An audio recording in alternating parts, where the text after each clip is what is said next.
Welcome to another exploration into the darker corners of American history, stories that remain as mysterious as they are unsettling.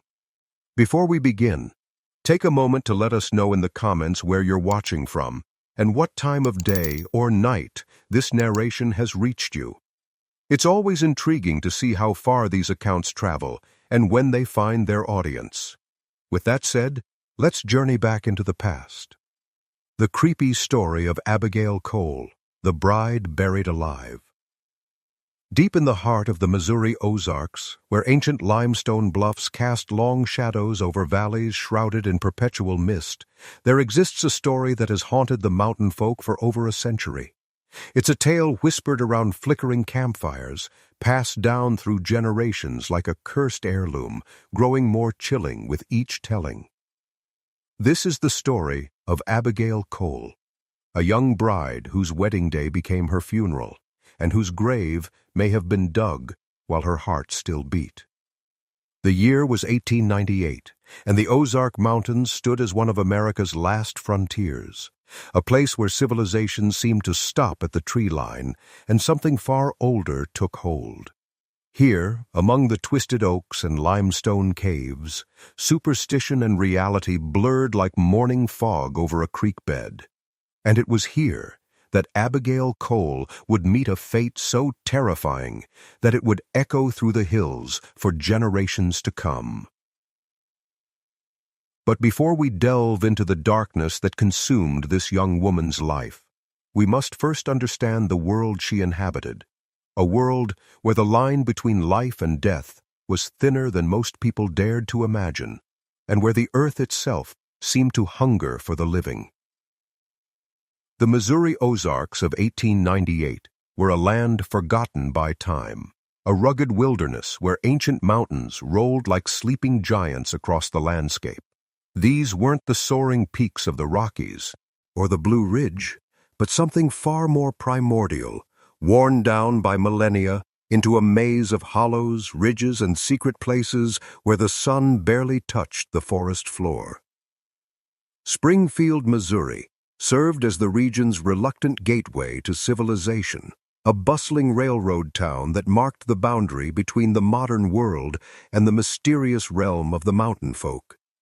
From there, rough wagon roads snaked southward through increasingly wild country, past settlements with names like Branson, Forsyth, and Hollister, tiny communities that clung to existence like barnacles on a ship's hull.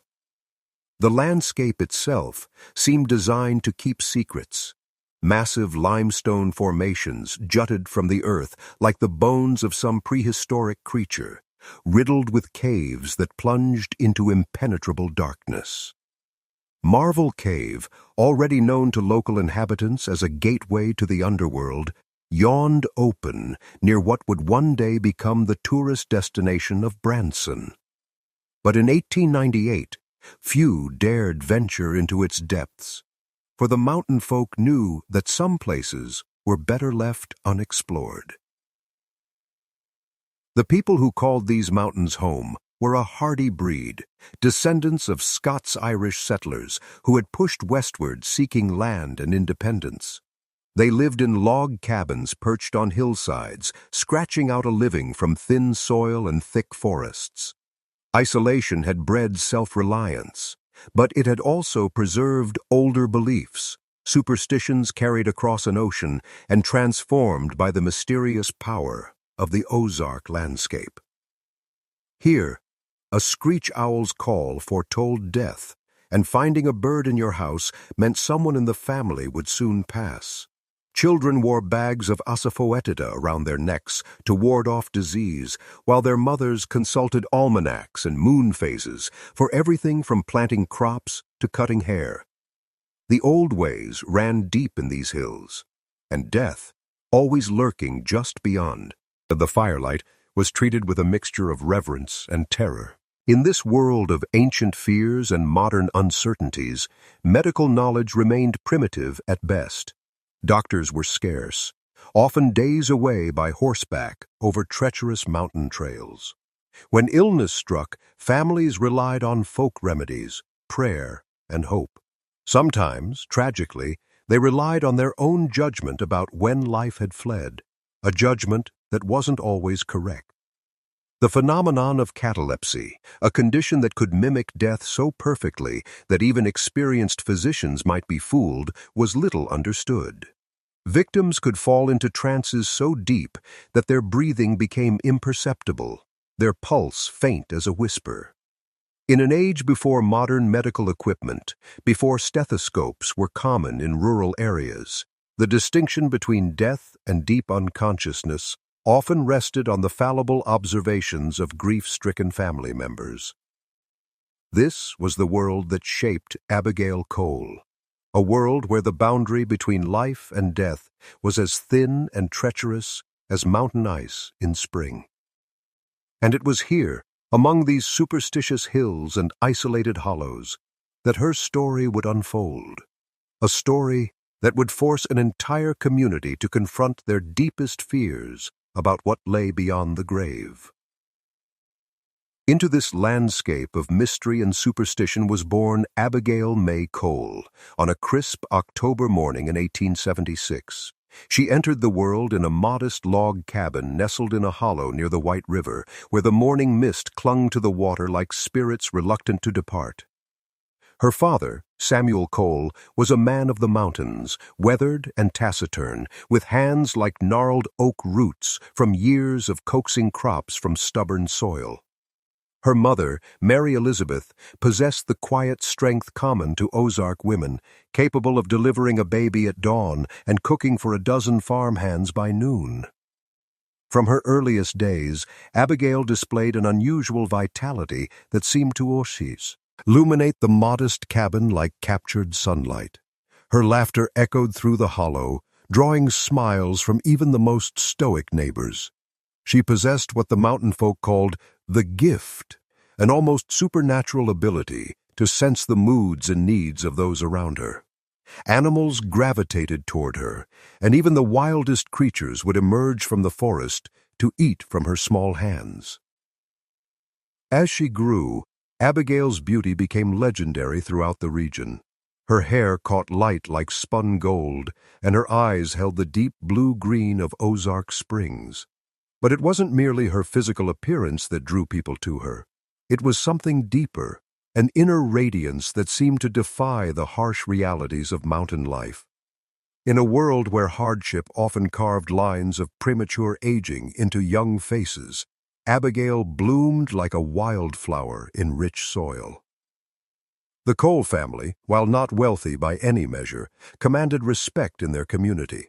Samuel served as a deacon in the local Baptist church, and Mary Elizabeth was known throughout the region for her healing knowledge, passed down through generations of mountain women. Their cabin, though simple, was always open to travelers and those in need, earning them a reputation for generosity and Christian charity. By her 20th year, Abigail had blossomed into a young woman whose beauty and gentle spirit attracted suitors from throughout the Ozarks. Young men would ride for days just for the chance to sit on the Cole family's front porch and exchange a few words with her.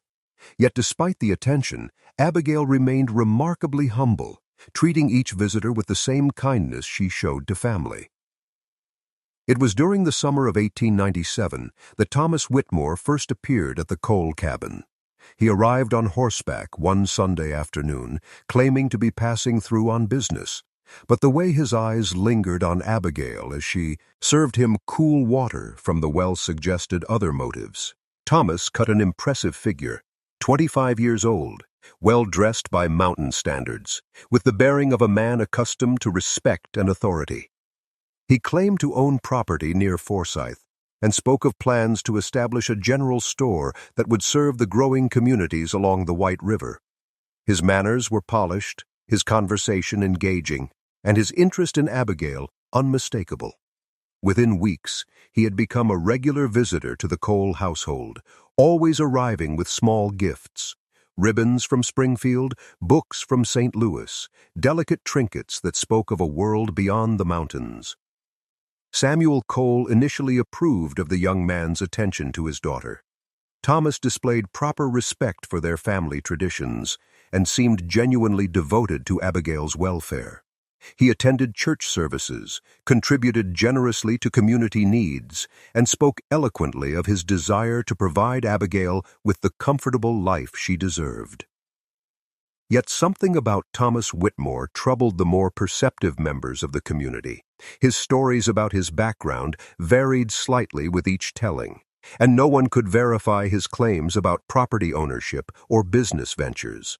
Old Mrs. Henderson, whose family had lived in the Ozarks since before statehood, claimed she could see shadows around him, a superstition that might have been dismissed if not for her uncanny ability to predict misfortune. But Abigail herself seemed enchanted by her suitor. Thomas possessed a charm that drew her like a moth to flame, speaking of dreams and possibilities that stretched far beyond the confines of mountain life. He painted pictures with words of a future filled with adventure and prosperity, of seeing the great cities of America and perhaps even traveling abroad. For a young woman who had never ventured more than 50 miles from her birthplace, these visions proved intoxicating. As autumn deepened into winter, Thomas's courtship intensified. He spoke privately with Samuel Cole, asking for Abigail's hand in marriage. The conversation, according to local gossip, lasted well into the night, with Samuel emerging the next morning looking troubled and aged. He gave his consent, but those who knew him well noticed that his usual jovial demeanor had been replaced by something approaching melancholy. The engagement was announced at the New Year's church service, and preparations for a spring wedding began immediately. Abigail threw herself into the plans with the enthusiasm of a young woman in love, spending her days sewing her wedding dress and preparing for her new life. Yet even in her happiness, there were moments when shadows seemed to cross her features, as if some part of her sensed the approaching darkness. As the wedding date of May 15, 1898, drew near, the signs that something was amiss became increasingly difficult to ignore. The winter had been unusually harsh, with late snows that killed the early spring flowers Abigail had planned to use in her bouquet. Wild animals behaved strangely, with reports of deer and rabbits fleeing the area around the Cole cabin as if driven by some invisible threat. Most disturbing of all were Abigail's own experiences. She began suffering from vivid nightmares that left her exhausted and fearful, dreams of being trapped in dark, confined spaces where she could hear voices calling her name but could never reach the speakers. She would wake gasping for air, her nightgown soaked with perspiration, clutching at her throat as if struggling to breathe. Mary Elizabeth, with her knowledge of mountain lore and healing, recognized these as more than simple pre-wedding nerves. She consulted her grandmother's journal, filled with remedies and warnings passed down through generations of Ozark women. What she found there filled her with a dread she dared not share with her daughter. Warnings about marriages blessed under ill omens, about brides who attracted the attention of forces better left undisturbed. But the preparations continued, and the wedding day dawned with all the beauty and promise that spring in the Ozarks could offer. The morning of May 15, 1898, broke clear and warm, with early sunlight filtering through the new leaves of the oak and hickory trees that surrounded the Cole cabin. It should have been the happiest day of Abigail's life. Instead, it would mark the beginning of a mystery that would haunt the Ozark Mountains for generations to come. The ceremony was set to take place at the small Baptist church that served the scattered communities along the White River, a simple wooden structure that stood on a hill overlooking the valley. By mid-morning, neighbors had gathered from hollows and ridges for miles around, their best clothes pressed and their faces bright with anticipation. Mountain weddings were community celebrations, rare opportunities for fellowship and joy in lives often marked by hardship and isolation. Abigail looked radiant in her wedding dress, a creation of white silk and local lace that had taken months to complete. Her golden hair was adorned with wildflowers, not the spring blooms she had originally planned, which had been killed by late frost, but later flowers that seemed almost too vibrant. as if nature itself were trying to compensate for some hidden deficiency. Thomas Whitmore arrived at the church looking handsome and confident, his dark suit perfectly tailored, and his manner that of a man well pleased with his fortune. He greeted the assembled guests with charm and warmth, playing his role as the devoted groom to perfection. Yet several observers later recalled that his eyes held a strange gleam, as if he were privy to some secret knowledge that elevated him above the simple mountain folk who had come to witness his marriage. The ceremony itself proceeded without obvious incident. Reverend Matthews, the circuit preacher who had baptized Abigail as a child, performed the service with his usual dignity and warmth. The couple exchanged vows in voices that carried clearly through the small church, though some later claimed that Abigail's words seemed to come from far away, as if she were speaking in a dream. But even as the familiar words of the marriage service filled the air, subtle signs of wrongness began to manifest. A sudden chill swept through the church despite the warm day, causing several guests to shiver and pull their shawls tighter. The wildflowers in Abigail's hair began to wilt visibly during the ceremony, their petals dropping to the floor like tears. Most disturbing of all, a murder of crows gathered outside the church, their harsh cries nearly drowning out the preacher's voice at the moment he pronounced the couple man and wife. Following the ceremony, the wedding party and guests made their way to the Cole family cabin, where Mary Elizabeth had prepared a feast that would be remembered long after the tragic events that followed. Tables had been set up under the spreading oak trees, laden with fried chicken, fresh bread, early vegetables from carefully tended gardens, and pies made from the previous autumn's apples and berries. For a time, the celebration proceeded with all the joy and merriment that marked mountain gatherings. Fiddle music filled the air as couples danced on a platform constructed specially for the occasion.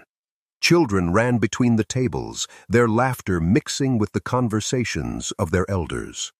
Toasts were raised to the bride and groom, with wishes for happiness, prosperity, and many children to carry on their family names. But as the afternoon wore on, a strange lethargy began to settle over the festivities. Conversations grew quiet, then ceased altogether. The musicians found their instruments falling silent, as if the very air had grown too thick to carry sound. Children stopped their games and moved closer to their parents, sensing something amiss, even if they couldn't name it. Abigail herself seemed to fade before the guests' eyes, her radiant beauty dimming like a lamp running low on oil. She moved through the celebration like a sleepwalker, responding to congratulations and well-wishes with smiles that never quite reached her eyes. Several times, people observed her standing perfectly still, staring into the distance, as if seeing something invisible to others. As evening approached, the atmosphere grew increasingly oppressive.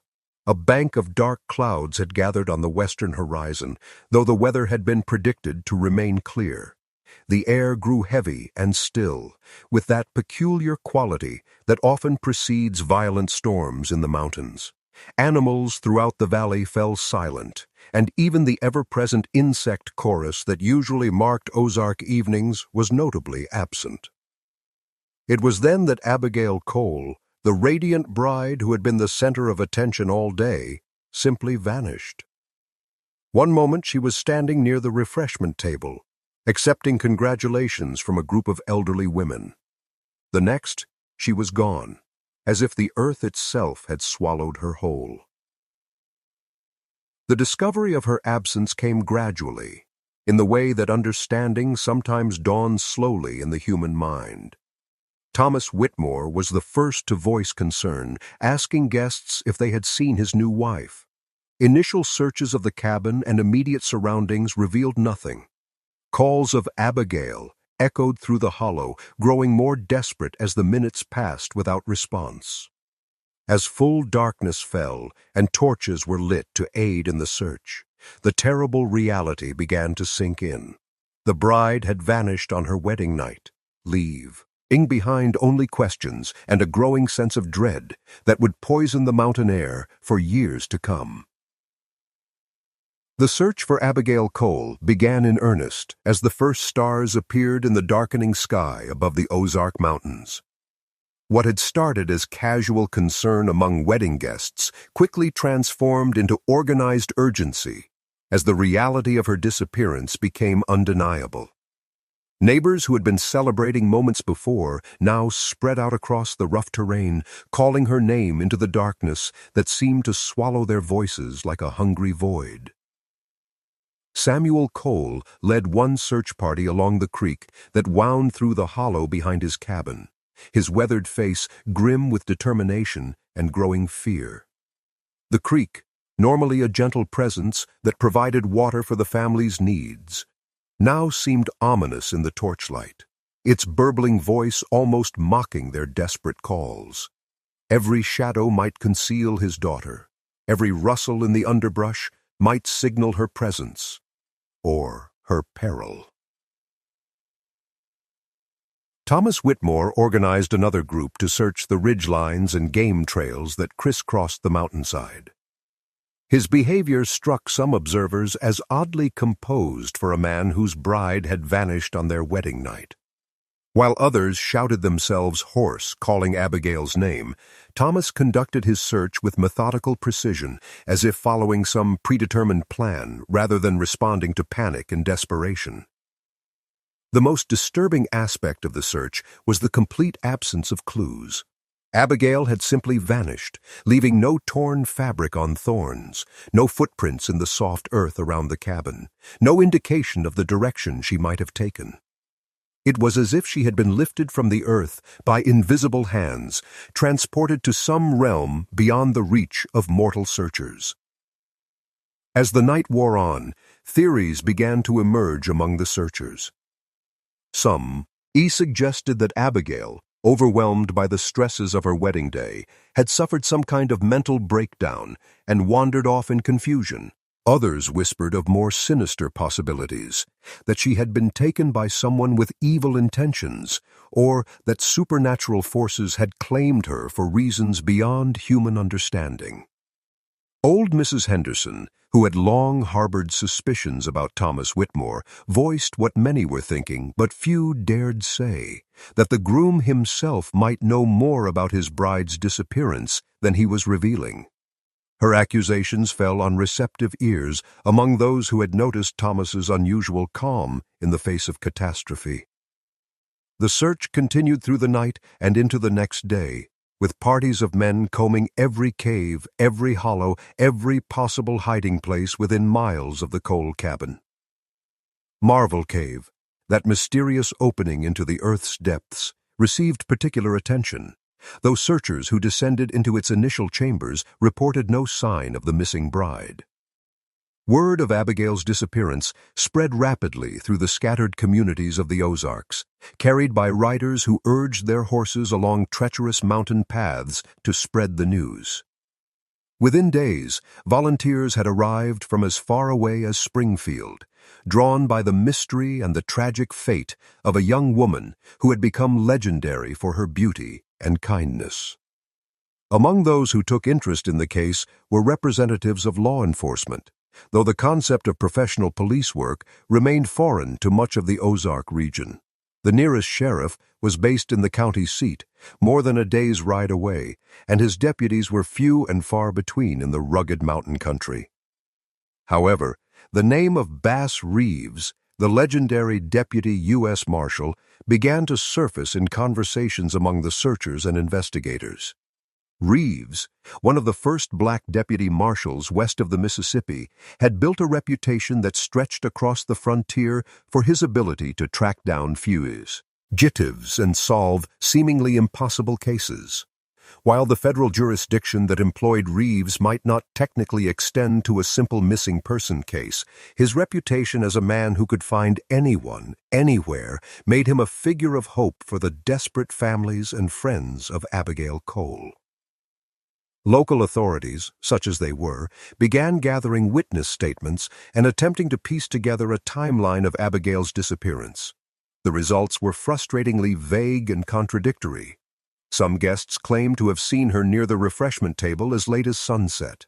Others insisted they had spotted her walking toward the edge of the clearing much earlier in the afternoon. A few reported brief conversations with her that seemed normal and unremarkable, while others described her as appearing distant and disconnected from her surroundings. The physical evidence, or lack thereof, presented an even greater puzzle. Despite the soft earth around the cabin, which should have preserved footprints clearly, no trace of Abigail's passage could be found beyond the immediate area of the wedding celebration. It was as if she had simply ceased to exist at the boundary of the torchlight, dissolving into the darkness like morning mist before the sun. As days passed without progress, more exotic theories began to emerge. The Ozark Mountains had long been home to legends of mysterious disappearances, of people who vanished without trace in the deep hollows and limestone caves that riddled the landscape. Some spoke of thin places where the barrier between the world of the living and other realms grew permeable, allowing for passages that defied rational explanation. Others pointed to the strange behavior of animals in the days leading up to the wedding, the unseasonable weather patterns, and the general sense of wrongness that had pervaded the celebration. These signs, I argued, indicated supernatural intervention of some kind.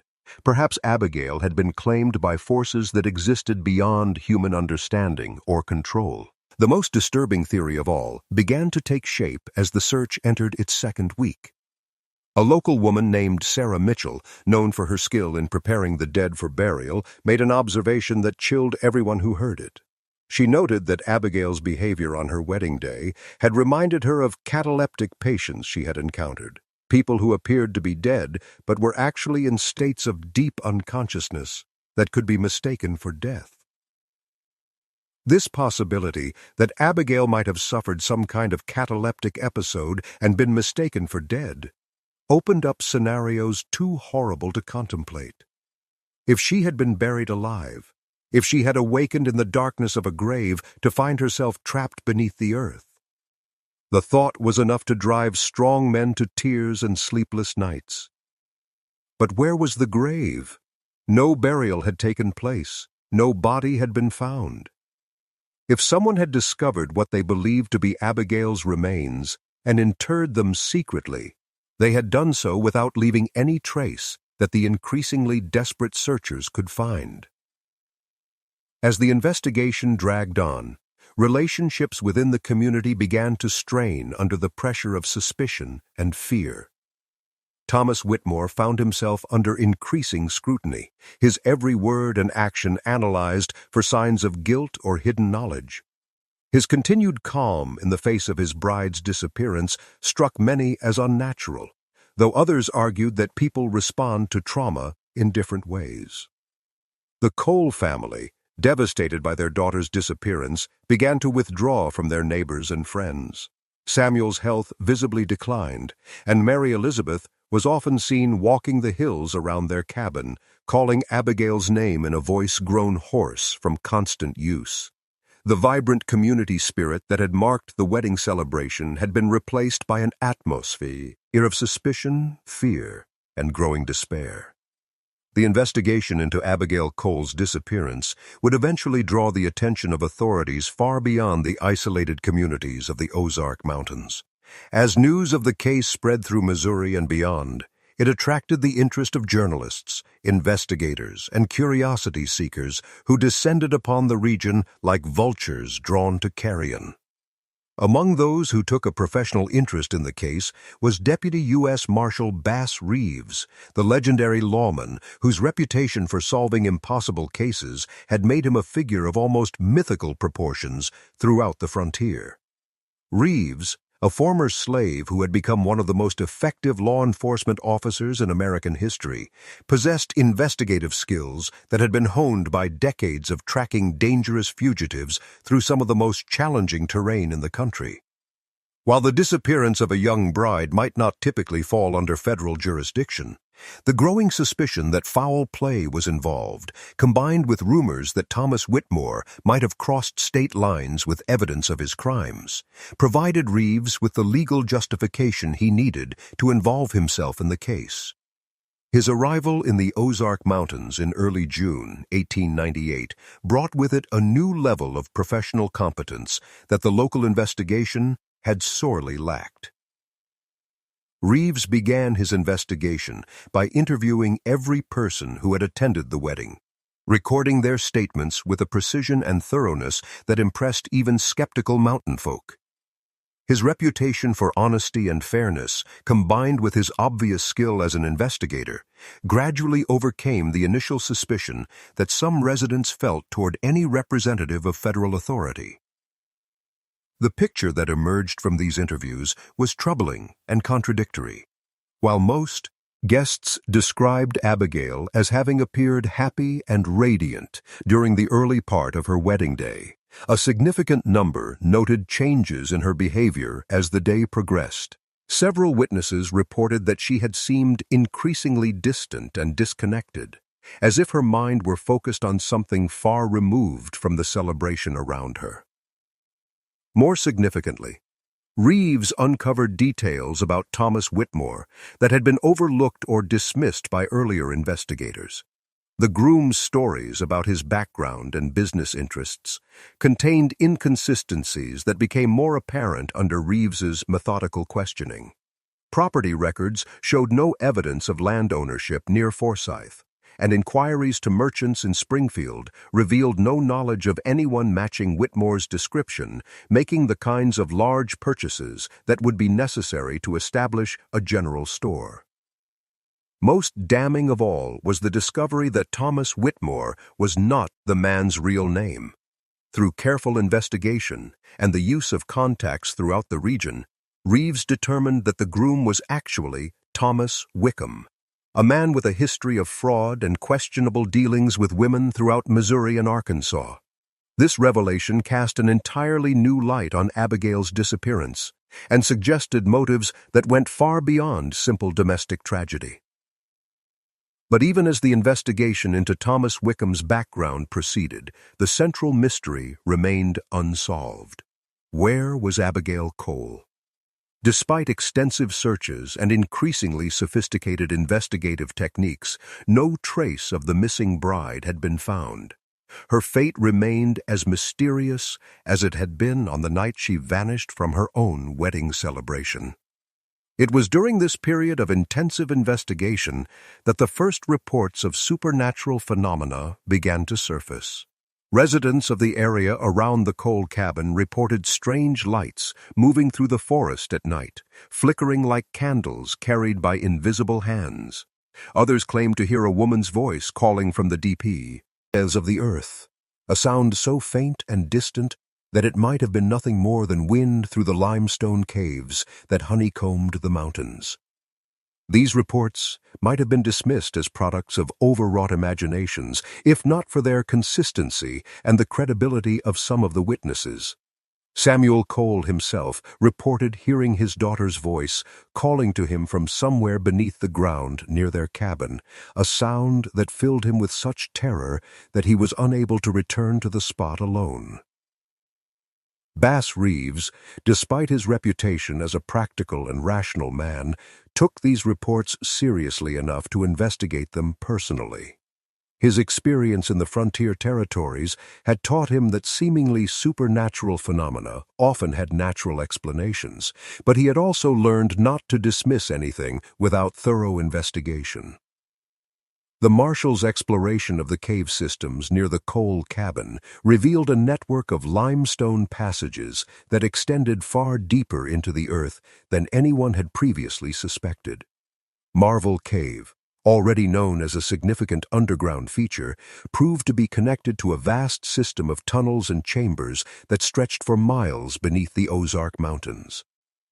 It was in one of these remote chambers, accessible only through a narrow passage that required crawling through spaces barely wide enough for a human body, that Reeves made the discovery that would transform the investigation from a missing person case into something far more sinister and tragic. The chamber itself was small and roughly circular, with a ceiling so low that even a person of average height would be forced to crouch. The air was stale and oppressive, carrying the musty scent of places long removed from sunlight and fresh air. But it was not the chamber's natural features that arrested Reeves's attention. It was the evidence of recent humor and presence that sent chills down his spine. Scratches in the limestone walls showed the desperate marks of human fingernails, gouges that could only have been made by someone trapped in the chamber and clawing frantically at the stone in an attempt to escape. The pattern of these marks suggested someone lying on their back, reaching upward in what must have been a desperate attempt to claw through solid rock. More horrifying still were the remnants of fabric found scattered throughout the chamber, pieces of white silk and lace that matched descriptions of Abigail's wedding dress. The fabric was torn and stained, bearing the marks of desperate struggle and the passage of time in the underground darkness. But perhaps most chilling of all was the absence of any human remains. Whatever had happened in that terrible chamber, whatever fate had befallen Abigail Cole, her body was not there. The evidence suggested that she had been in the chamber, that she had fought desperately for escape, but what had ultimately become of her remained a mystery. Bass Reeves emerged from the underground chamber with evidence that confirmed the worst fears of Abigail's family and friends. The young bride had indeed been buried alive, trapped in a limestone tomb where she had fought a losing battle against suffocation and despair. But the absence of her remains suggested that her story had not ended in that terrible place. It had merely taken a turn into even darker and more mysterious territory. The revelation that Abigail Cole had been buried alive sent shockwaves through the communities of the Ozark Mountains, confirming the darkest fears that had haunted the region since her disappearance. The evidence discovered by Bass Reeves in the limestone chamber painted a picture of unimaginable horror. A young woman trapped in the darkness beneath the earth, clawing desperately at stone walls in a futile attempt to escape her living tomb. But even as this terrible truth came to light, new questions emerged that would prove even more disturbing than the original mystery. If Abigail had indeed been imprisoned in the underground chamber, who had put her there? How had she been transported to such a remote and inaccessible location?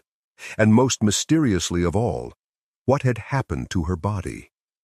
The investigation now focused intensively on Thomas Wickham, the man who had married Abigail under false pretenses, and whose behavior throughout the search had struck many as suspiciously calm.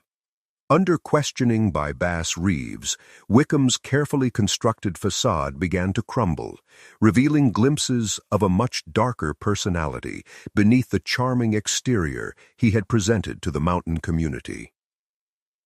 Reeves's investigation uncovered a pattern of behavior that suggested Wickham had been involved in similar schemes throughout Missouri and Arkansas. In each case, he had courted young women from isolated communities, always using false names and fabricated stories about his background and prospects. Several of these women had subsequently disappeared under mysterious circumstances, though none of the cases had been thoroughly investigated by local authorities. The marshal's inquiries also revealed that Wickham possessed an extensive knowledge of the cave systems that riddled the Ozark Mountains, information that he claimed to have gained through previous business ventures, but which now took on a much more sinister significance. Maps found among his possessions showed detailed knowledge of passages and chambers that were unknown to most residents of the region, including the remote chamber where evidence of Abigail's imprisonment had been discovered. Yet despite the mounting evidence against him, Wickham maintained his innocence with a consistency that was either the mark of a skilled liar or a man genuinely wronged by circumstance. He claimed to have been as surprised by Abigail's disappearance as anyone, and pointed out that he had participated actively in the search efforts from the very beginning. More puzzling still was the question of motive. While Wickham's pattern of courting and apparently harming young women suggested a deeply disturbed personality, the specific circumstances of Abigail's case didn't fit the typical pattern of his previous crimes. In other instances, he had simply vanished along with his victims, moving on to new locations and new identities. Why had he remained in the Ozark Mountains after Abigail's disappearance, subjecting himself to investigation and suspicion?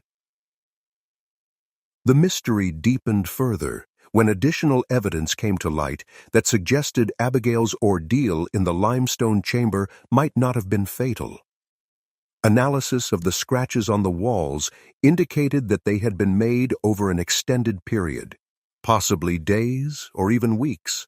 This suggested that Abigail had survived her initial imprisonment longer than anyone had dared hope. But it also raised the terrifying possibility that she might have eventually found some way to escape from the chamber. Local residents began reporting additional supernatural phenomena that seemed to support this theory. Sightings of a woman in white wandering the mountain paths at night became increasingly common, always appearing at a distance and vanishing when approached. The figure was invariably described as wearing the remnants of a wedding dress, moving with the uncertain gait of someone suffering from trauma or disorientation. These sightings were accompanied by more disturbing reports of sounds coming from deep within the earth. Not the distant voice that Abigail Cole had reported, but closer, more immediate sounds of movement and struggle. Several residents claimed to have heard knocking or scratching sounds coming from beneath their own floors or from the walls of limestone caves, as if someone were trying to signal for help from far below ground. The possibility that Abigail might still be alive, trapped somewhere in the vast network of caves beneath the mountains, led to renewed search efforts of unprecedented scope and intensity. Bass Reeves organized teams of experienced cavers and miners to explore every accessible passage in the underground system, hoping to find either Abigail herself or additional clues to her fate. These searches revealed the true extent of the cave system, which proved to be far more complex and extensive than anyone had previously imagined. Passage after passage led deeper into the earth, branching and connecting in a maze that defied mapping. Some chambers were vast cathedral-like spaces that could hold hundreds of people, while others were barely wide enough for a single person to squeeze through. In several of these remote chambers, searchers found additional evidence of human presence: scratches on walls, fragments of fabric, and in one case, a small cache of water that had been carefully collected and stored in a natural depression in the rock. These discoveries suggested that someone had indeed been moving through the cave system, possibly surviving for weeks or months in the underground darkness. But the most disturbing discovery came in a chamber located nearly a mile from the site where the original evidence had been found. Here, searchers found what appeared to be a makeshift grave, a pile of stones arranged in a rough rectangle with wildflowers that had somehow found their way into the underground darkness placed carefully on top. Beneath the stones, however, there was no body.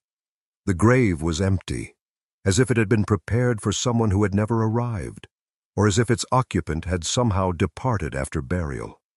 The flowers, impossibly, were fresh, as if they had been placed there recently, despite the grave's location deep beneath the earth where no flowers should be able to grow. The discovery of the empty grave marked a turning point in the investigation, transforming it from a criminal case into something that defied rational explanation. How could flowers bloom in the depths of limestone caves? Who had arranged the stones with such obvious care and reverence? And what had happened to whoever the grave had been intended for? These questions would haunt Bass Reeves for the remainder of his distinguished career, representing the one case that had defeated his legendary investigative abilities. Despite months of effort and the application of every technique at his disposal, the fate of Abigail Cole remained as mysterious as ever. She had vanished from her wedding celebration, suffered imprisonment in an underground chamber, and then disappeared again into a realm that seemed to exist beyond the reach of mortal investigators. The aftermath of the Abigail Cole investigation left deep scars on the communities of the Ozark Mountains, transforming what had been a close-knit society into one marked by suspicion, fear, and an abiding sense that something fundamental had been disturbed in the natural order of things. The case had attracted attention from far beyond the region, bringing journalists, curiosity seekers, and self-proclaimed experts who treated the tragic disappearance of a young woman as entertainment or opportunity for personal gain. Thomas Wickham, despite the suspicious circumstances surrounding his false identity and questionable past, was never formally charged with any crime related to Abigail's disappearance. The evidence against him, while suggestive, fell short of the standard required for conviction in a court of law. He eventually left the Ozark Mountains under cover of darkness, vanishing as mysteriously as his bride had, and was never seen in the region again. Samuel Cole never recovered from the loss of his daughter and terrible uncertainty surrounding her fate. His health, already compromised by the stress of the investigation, continued to decline until he became a shadow of the robust mountain man he had once been. He spent his remaining years wandering the hills around his cabin, calling Abigail's name and listening for responses that never came. He died in the winter of 1901, and those who attended his funeral said he looked like a man who had been waiting 3 years to join someone who had gone before him. Mary Elizabeth Cole survived her husband by several years, but the light had gone out of her life with her daughter's disappearance. She became known throughout the region as a woman who could commune with spirits, claiming that Abigail visited her regularly in dreams and visions. These visitations, she said, carried messages about the nature of death and the thin boundaries between the world of the living and whatever lay beyond. The Cole cabin itself became a site of pilgrimage for those interested in supernatural phenomena. Reports of strange lights, mysterious sounds, and ghostly apparitions continued for decades after the original events. The cabin eventually fell into ruin, but even the collapsed timbers and overgrown foundations continued to attract visitors who claimed to sense something extraordinary about the place. Local newspapers, particularly the Springfield Republican and smaller regional publications, covered the case extensively, helping to spread the story throughout Missouri and beyond. These articles, while often sensationalized, preserved details about the investigation that might otherwise have been lost to time and fading memory. The Springfield Republican's coverage was particularly notable for its interviews with Bass Reeves, providing rare insights into the legendary marshal's investigative methods and his thoughts about the case that had proved unsolvable. In one interview, Reeves was quoted as saying, "In 30 years of tracking men through every kind of country and every kind of weather, I've never encountered anything like the Abigail Cole case. There are mysteries in these mountains that go deeper than human understanding, and this young woman's fate may be one of them." The impact of the case extended beyond the immediate communities of the Ozarks, influencing practices and beliefs throughout rural Missouri and Arkansas. The possibility that Abigail had been buried alive while in a cataleptic state led to changes in how the dead were prepared for burial, with families instituting waiting periods and more thorough examinations before interment. Bell systems were installed in some cemeteries, allowing anyone who might awaken after burial to signal for help. Special coffins were designed with air tubes and emergency escape mechanisms. While these precautions might seem extreme by modern standards, they reflected the deep-seated fear that Abigail's fate had awakened in the collective consciousness of the region. The case also influenced local courtship and marriage customs, with families becoming much more cautious about accepting suitors from outside their immediate communities. The idea that a charming stranger might harbor dark secrets and dangerous intentions became embedded in Ozark culture, leading to more extensive background investigations of potential marriage partners and greater reliance on family networks for verification of character and reputation. Churches throughout the region began incorporating warnings about the dangers of deception and false identity into their regular sermons, using the Abigail Cole case as an example of how evil could disguise itself in attractive and persuasive forms.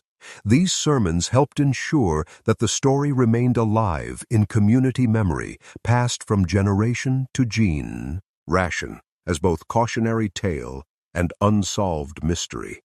The legend of Abigail Cole took on new dimensions as it passed from historical fact into the realm of folklore, growing and changing with each telling until it became something both more and less than the original tragic events. In some versions of the story, Abigail became a ghost who wandered the Ozark Mountains, warning other young women about the dangers of trusting charming strangers. In others, she was transformed into a supernatural being who had transcended death to become a guardian spirit of the mountains. Children growing up in the Ozarks learned to recognize the signs of Abigail's presence: the sudden appearance of wildflowers in impossible places, the sound of wedding bells carried on mountain winds, and the sight of a woman in white glimpsed through the trees at twilight. These encounters were generally considered benevolent, suggesting that Abigail's spirit had found peace despite the terrible circumstances of her disappearance. The caves where evidence of her imprisonment had been discovered became known as the bride's chambers and were avoided by most local residents. Those who did venture into the underground passages reported an oppressive atmosphere and a sense of being watched by invisible eyes. Some claimed to hear the sound of scratching at stone walls, as if someone were still trying to claw their way to freedom in the darkness below. Marvel Cave, already known for its mysterious depths, became even more closely associated with supernatural phenomena after the Abigail Cole case. Tour guides who led visitors through the cave's upper chambers often mentioned the connection to the missing bride, and several reported encounters with unexplained lights and sounds in the deeper passages that remained closed to the public. The story attracted the attention of folklorists and researchers interested in American ghost stories and unexplained disappearances. Academic studies of the case helped preserve details that might otherwise have been lost, while also documenting the evolution of the story from historical event to regional legend. Interviews conducted with elderly residents in the 1940s and 1950s captured first-hand accounts from people who had known the Cole family personally or had participated in the original search efforts. These oral histories provided invaluable insights into both the facts of the case and the impact it had on the communities where it occurred. One such interview, conducted with Martha Henderson, the daughter of Mrs. Henderson who had expressed early suspicions about Thomas Wickham, provided particularly vivid details about the atmosphere in the Ozark Mountains during the investigation. According to Martha, who had been a teenager at the time of Abigail's disappearance, the entire region had felt cursed for months afterward, with crops failing, animals behaving strangely, and an unusually high number of accidents and deaths among local residents. These accounts helped establish the Abigail Cole case as more than just a criminal investigation or missing person report. It had become a watershed moment that divided the history of the region into before and after, marking the end of an era of innocence and the beginning of a more cautious and suspicious worldview. Modern researchers and investigators, equipped with technological tools unavailable to Bass Reeves and his contemporaries, have periodically returned to the case in hopes of finally solving the mystery of Abigail Cole's disappearance. Ground-penetrating radar has been used to search for hidden chambers in the cave systems, while genetic analysis techniques have been applied to the fabric fragment found in the limestone chamber. These modern investigations have uncovered additional details about the case, but have failed to provide the definitive answers that have eluded researchers for more than a century. The cave systems have proven even more extensive than originally believed, with new passages and chambers discovered regularly.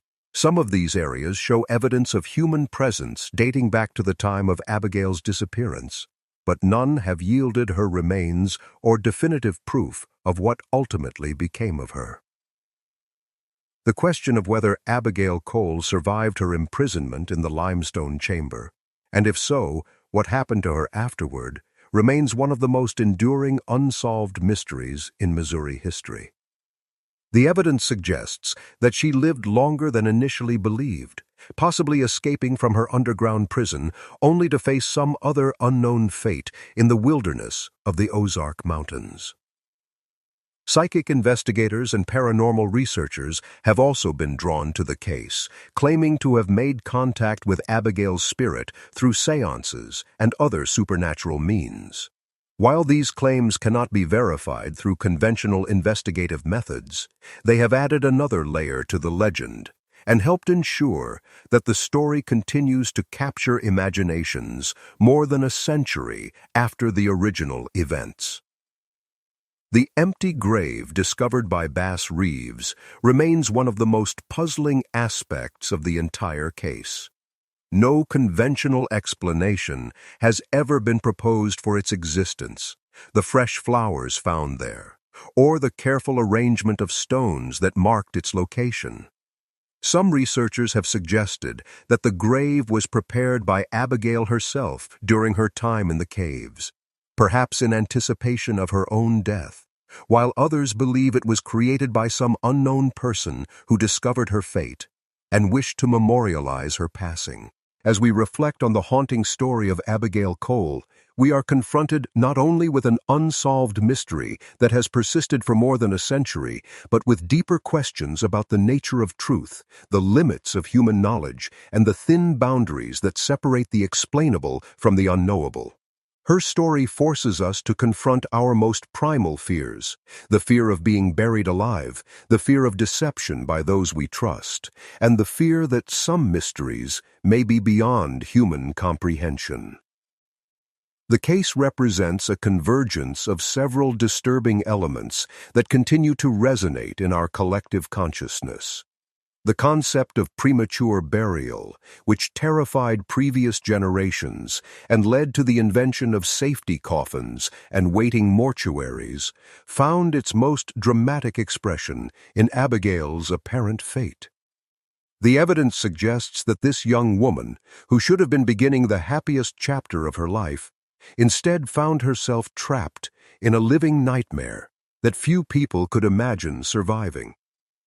The role of deception in her story, embodied by Thomas Wickham's false identity and carefully constructed persona, speaks to our ongoing vulnerability to those who would exploit our trust for their own sinister purposes.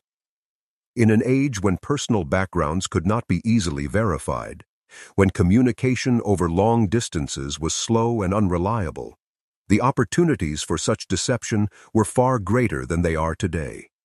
Yet even in our modern era of instant communication and digital records, we remain susceptible to those who would present false faces to the world.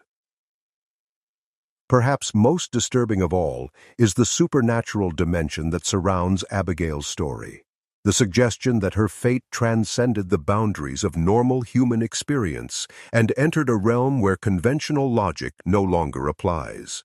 The empty grave with its impossible flowers, the sightings of a woman in white, the sounds of scratching that seem to come from within the earth itself.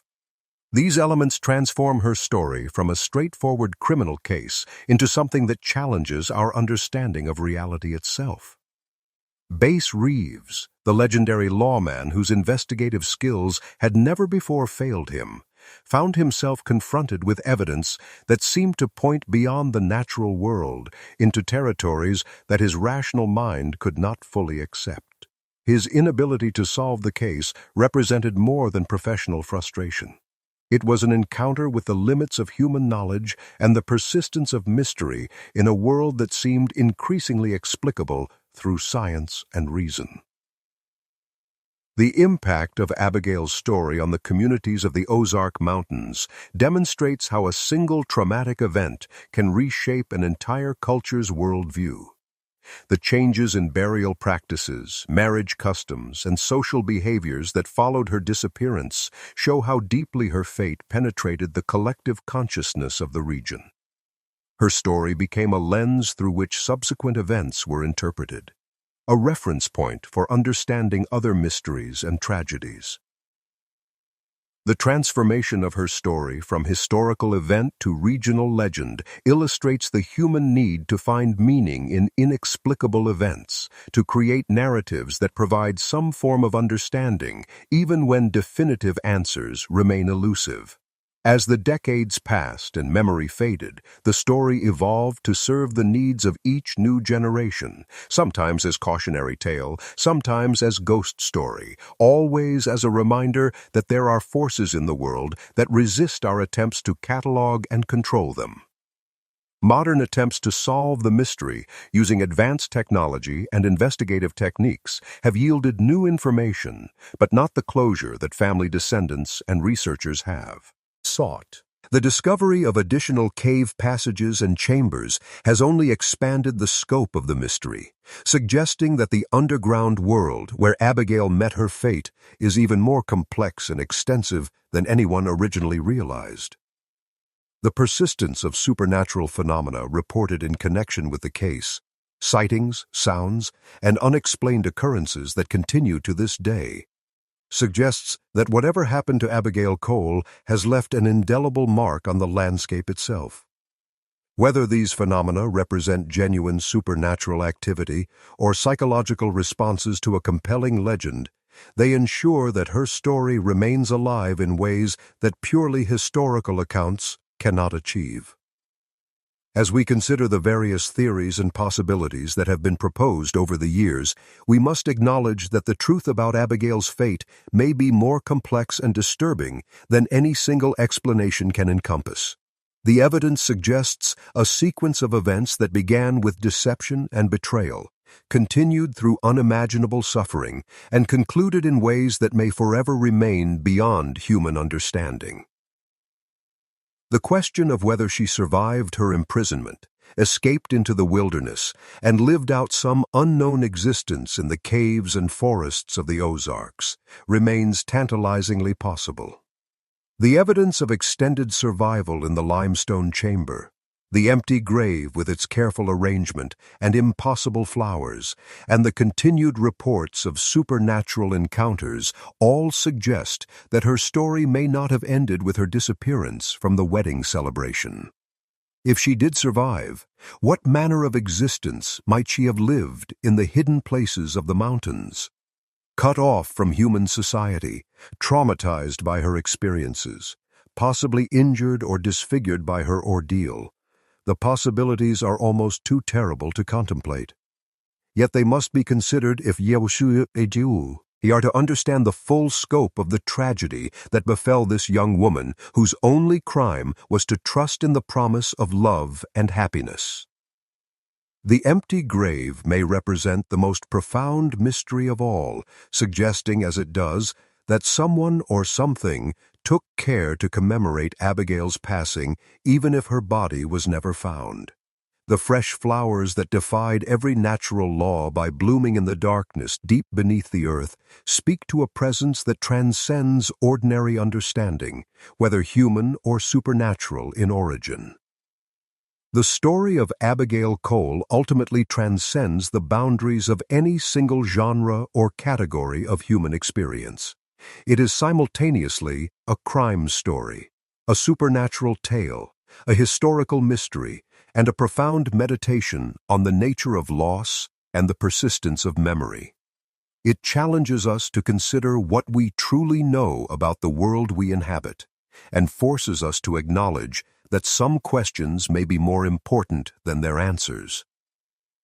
In the end, perhaps the greatest truth that emerges from Abigail's story is not the solution to the mystery of her disappearance, but the recognition that mystery itself is an essential element of human experience. In our age of scientific explanation and technological mastery, her story reminds us that there are still places where the unknown holds sway, still events that resist our attempts at rational explanation.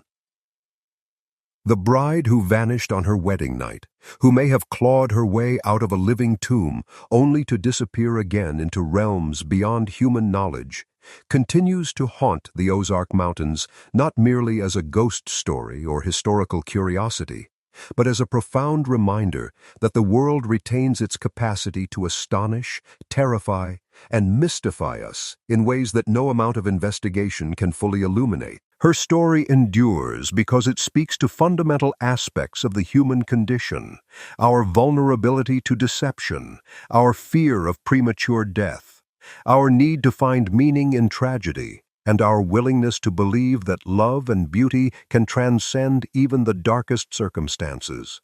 Whether Abigail Cole found peace in whatever fate ultimately claimed her, or whether her spirit continues to wander the hills and caves of the mountains she called home, her story remains a testament to the enduring power of mystery in a world that seems increasingly determined to explain everything. In the deep hollows and limestone caves of the Ozark Mountains, where shadows gather even at midday and the voices of the past seem to whisper through the trees, the legend of Abigail Cole continues to unfold. Each new generation discovers her story anew, finding in it reflections of their own fears and hopes, their own struggles with the unknowable aspects of existence. And perhaps that is as it should be. For some stories are meant to remain mysteries, not because their solutions are impossible to find, but because their power lies not in their answers, but in their questions, not in their conclusions, but in their ongoing ability to remind us that wonder and terror walk hand in hand through the world, and that the most profound truths may be found not in what we can explain, but in what continues to elude our understanding. The bride buried alive remains buried still, not in the earth, but in our collective memory, where her story continues to live and breathe and grow, as immortal as the limestone caves that may have been her final resting place, and as enduring as the human need to believe that some mysteries are meant to remain forever unsolved.